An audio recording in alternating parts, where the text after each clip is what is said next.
मुंबईमध्ये सकाळपासून सुरू असलेल्या पावसामुळे साकीनाका परिसरामध्ये मोठ्या प्रमाणामध्ये पाणी साचलेलं आहे आणि यामुळे मोठी वाहतूक कोंडी झालेली आहे। याच पाण्यामध्ये काही दुचाकी पडल्याचंही पाहायला मिळाले।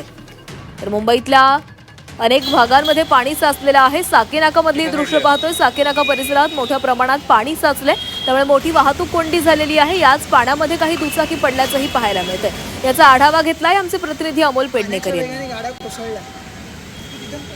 साकीनाका परिसरामध्ये आहे। या ठिकाणी जर आपण पाहिलं तर मोठ्या प्रमाणात पाणी साचलेलं पाहायला मिळतं आहे।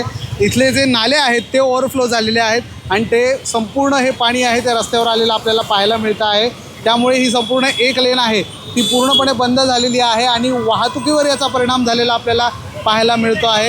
या ठिकाणी जर आपण दुसऱ्या बाजूला पाहिलं तर अनेक वाहनांचं देखील या ठिकाणी नुकसान झालेलं आहे, कारण की ज्यावेळेला पाणी मोठ्या प्रमाणात या ठिकाणी जेव्हा येतं त्यावेळेला पाण्याचा फ्लो आहे तो मोठ्या प्रमाणात असतो आणि त्यामुळे या परिसरातील काही ज्या दुचाकी आहेत त्या देखील या ठिकाणी पडलेल्या आहेत। आपण पाहतो ही लहान मुलं या ठिकाणी पावसात भिजण्याचा आनंद जरी घेत असली तरी या ठिकाणी संपूर्ण जे पाणी आहे ते काही वेळापूर्वी या ठिकाणी प्रचंड मोठ्या प्रमाणात साचलेलं होतं।